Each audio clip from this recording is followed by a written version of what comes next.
ఈరోజు దేవుని మాట కీర్తనల గ్రంథం 37వ అధ్యాయం 4-5 వచనాలు.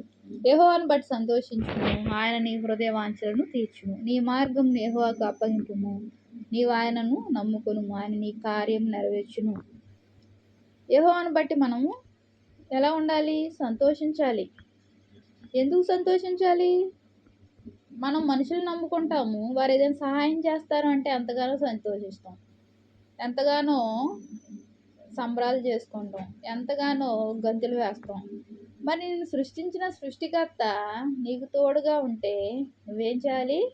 సంతోషించాలి. యెహోవాను బట్టి సంతోషించుము, ఆయన బట్టి సంతోషించాలి. మనకు ఎవరున్నారు? దేవుడున్నాడు. మనం సృష్టించిన సృష్టికర్త, మనం ప్రేమించే సృష్టికర్త, మనల్ని కరుణించే దేవుడు, ప్రేమించే దేవుడు, కనికరం చూపే దేవుడు. ఆయన కనికరము అన్ని కార్యాల్లోనూ ఉంటుంది ఆయన నమ్ముకున్న వారికి. ఒక కార్యంలో ఉండి ఒక కార్యంలో లేకుండా ఉండదు. అన్ని కార్యంలోనూ ఆయన కనికరం ఉంటుంది, అన్ని విషయాల్లోనూ ఆయన కనికరం ఉంటుంది. మరి మనం యెహోవాను బట్టి సంతోషించే వారంగా ఉండాలి.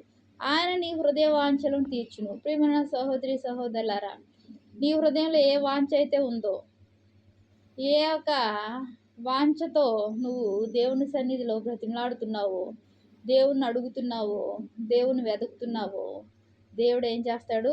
హృదయ వాంఛలను తీర్చే దేవుడు ఆయన.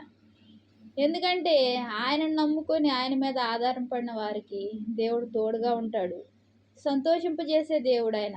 అంతేగాని ఆయన కృంగుదల కలుగజేసే దేవుడు కాదు. ఆయన బిడ్డలైన వారికి సంతోషాన్ని ఇచ్చే దేవుడు ఆయన. అన్ని విషయాల్లో సమాధానాన్ని ఇచ్చే దేవుడు. ఆయన బిడ్డలు బాధపడితే ఆయన చూస్తూ ఊరుకునే దేవుడు ఏమాత్రం కాదు. నిన్ను బాధలకు ఇబ్బందులకు గురి చేసి ఆయన ఏమాత్రము నిన్ను అలా గురి చేయడం ఆయనకు ఏమాత్రం ఇష్టం ఉండదు. ఎందుకంటే నీవు హృదయ వాంఛలను తీర్చే దేవుడుగా ఉన్నాడు.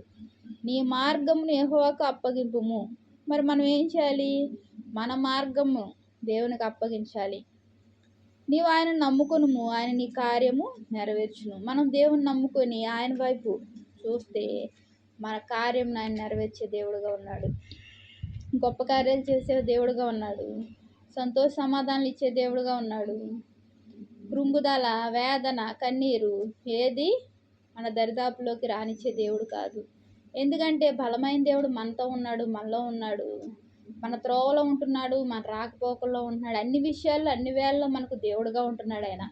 ఒక విషయంలో ఉండి కొన్ని సమయాలు మనకు దూరంగా ఉండే దేవుడు కాదు ఆయన. ఆయన ప్రేమించే వారికి దేవుడు ఏం చేస్తాడు? ఆయన సన్నిధి దూతను పంపుతున్నాడు ఆయన. ఆయన సన్నిధి దూత మనతో ఉంటుంది. మరి మనము ఏం చేయాలి? మన మార్గం ఆయనకు అప్పగించాలి. ప్రతి విషయంలో విశ్వాసం కలిగి అపనమ్మకం తొలగించుకొని నమ్మికతో ఆయన వైపు ఎదురు చూస్తే విజయం తప్ప అపజయం ఉండదు. ఇది దేవుని బిడ్డలకు ఎరుక, అందరికీ తెలిసి విషయం. అది తెలియని వారు ఎవరు ఉండరు. దేవుని యొక్క శక్తిని పొందుకొని దేవుని యొక్క కృపను పొందుకున్న వారికి ఇది వాస్తవం అని అందరి హృదయాలకు తెలుసు. మరి మనం ఏం చేయాలి? ఇంకా మన మార్గాన్ని ఆయనకు అప్పగించాలి. ఆయన నమ్ముకొని మనం ధైర్యంగా ఉండాలి. కార్యం నెరవేర్చే దేవుడు. మనం యెహోవాను బట్టి సంతోషించే వారంగా ఉంటాం అన్ని విషయాల్లో, అన్ని వేళల్లో. మన దేవాది దేవుడు ఆయన బిడ్డలను సంతోషపరిచే దేవుడు అన్ని విషయాల్లో. మనం ఆయనకు దూరంగా ఉంటే బాధపడాలి, కానీ ఆయనలో ఉన్నప్పుడు మనకు సంతోష సమాధానాలు కలుగజేసే దేవుడు. ఆమె యొద్దకు నది వలె సమాధానం పారజేతును అంటున్నాడు దేవుడు. వాక్యం వింటున్న ప్రతి ఒక్కరి దగ్గరకు సమాధానం ఆయన పారజేసే దేవుడు. ఎలా ప్రవాహం వలె అది పారుతుంది సమాధానం ఉంటే ఎంతో ఆనందం. మరి ఆ సమాధానంలో నిత్యము ఉండాలి అంటే ఆయన యొక్క కృపకు సమీపంగా ఉండాలి. దేవునికి వందనాలు. ప్రార్థిస్తున్నాం. మహాప్రేమగల తండ్రి, కృపగలనైనా నీకెన్నో వందనాలు, స్తోత్రాలయ్యా.